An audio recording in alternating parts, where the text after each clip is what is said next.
Sur cette photo, certains pensent reconnaître le président Lincoln, ou devrais-je dire son fantôme. Nous sommes au mois d'octobre, le mois d'Halloween, et je pense que c'est le bon moment pour vous parler de cette histoire.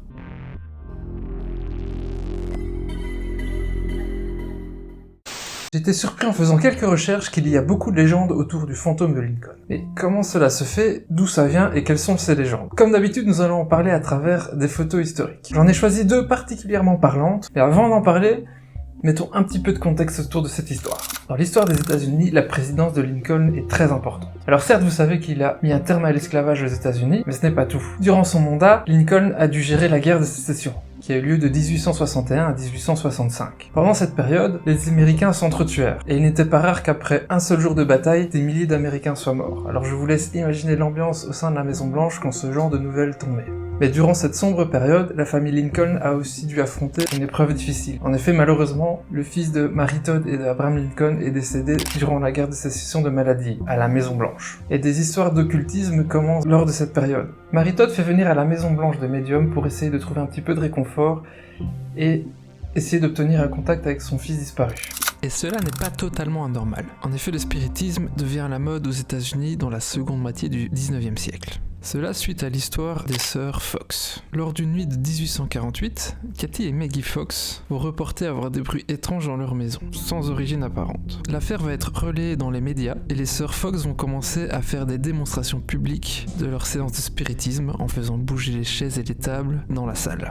En avril 1886, le New York Times présente les sœurs Fox comme les fondatrices du spiritisme. Ces pratiques occultes sont donc assez courantes aux États-Unis à cette époque. Malgré qu'en 1888, Margaret, une des sœurs Fox, confesse que les coups entendus lors de leur séance étaient un canular, et elle démontre publiquement comment leur farce était construite. Et les drames familiaux ne vont pas s'arrêter là. À la fin de la guerre, Abraham Lincoln va lui-même se faire assassiner lors d'une présentation théâtrale d'une balle dans la nuque.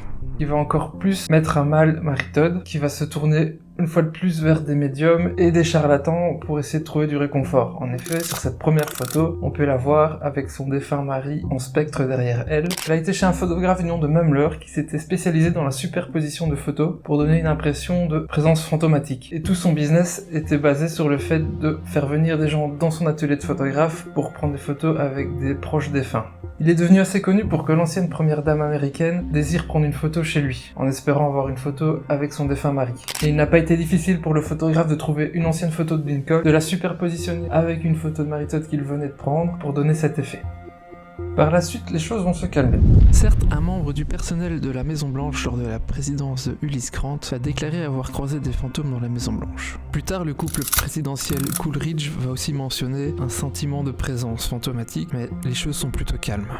Les choses vont s'accentuer durant la présidence de Franklin Roosevelt. En effet, lui et sa femme, Eleanor, vont déclarer sentir la présence du président. Eleanor va même jusqu'à dire qu'elle le sentait derrière elle lorsqu'elle travaillait tard dans la nuit dans son bureau. Et c'est aussi durant cette période que des invités célèbres de la Maison Blanche vont déclarer avoir croisé le président. En effet, la reine Wilhelmine des Pays-Bas, qui vient en 1942 rendre visite à Franklin Roosevelt à la Maison Blanche, a déclaré entendre des bruits de toquement sur sa porte pendant la nuit, ouvrir la porte et tomber face à face avec le président Lincoln, qui aura pour résultat de la faire tomber dans les pommes. Toujours pendant cette période de Deuxième Guerre mondiale, le Premier ministre britannique Churchill va lui aussi rencontrer le président. Et là, c'est un peu cocasse. Au soir, dans la Maison Blanche, il va se faire couler un bain, s'installer, et là il va expliquer qu'au coin du feu, Abraham Lincoln va apparaître. Surpris, Churchill va déclarer que Lincoln ne le découvrira pas sous son plus bel avantage. Lincoln sourit et disparut peu après. La présidence de Franklin Roosevelt ayant traversé des périodes difficiles pour les États-Unis, la crise de 29 et ensuite la Deuxième Guerre mondiale, il a réapparu plus durement. C'est en tout cas ce qu'avancent les rumeurs. À la fin de la guerre, Truman devient président, et lui aussi va être interpellé par la possible hantise de la Maison Blanche par Abraham Lincoln. Lui et sa femme ressentent aussi certaines choses, et ce qui va pousser Truman à demander une inspection de la Maison Blanche. Et cette inspection va mettre en lumière que la Maison Blanche est prête à s'effondrer, qu'elle est en mauvais état et que des rénovations sont nécessaires. Et c'est lors de cette période que la première photo que je vous ai montrée en début de vidéo va être retirée.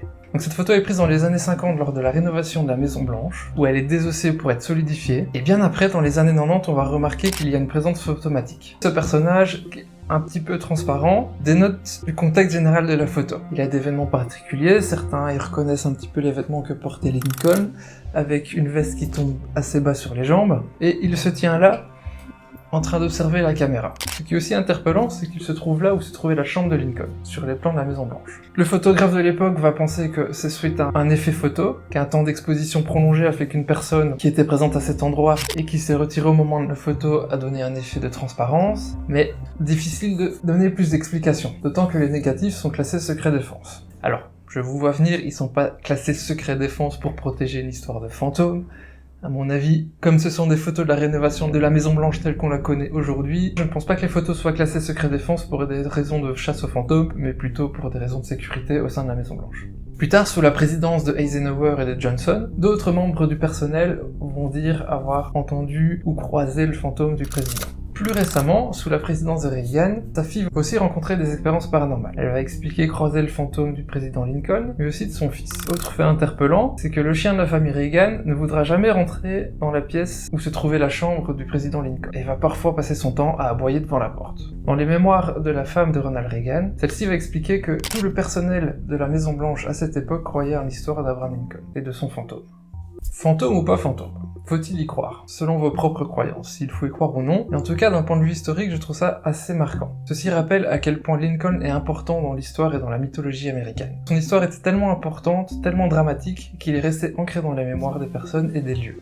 Et qu'il sert peut-être pour tous les présidents de modèle d'ange gardien ou de présence rassurante, chez qui ils pourraient chercher conseil ou un modèle. Et donc tout ça rassemblé, donner quelque chose de propice à des croyances ou à des interprétations. Sur ce, je vous souhaite un bon Halloween, et faites bien attention quand vous éteignez les lumières.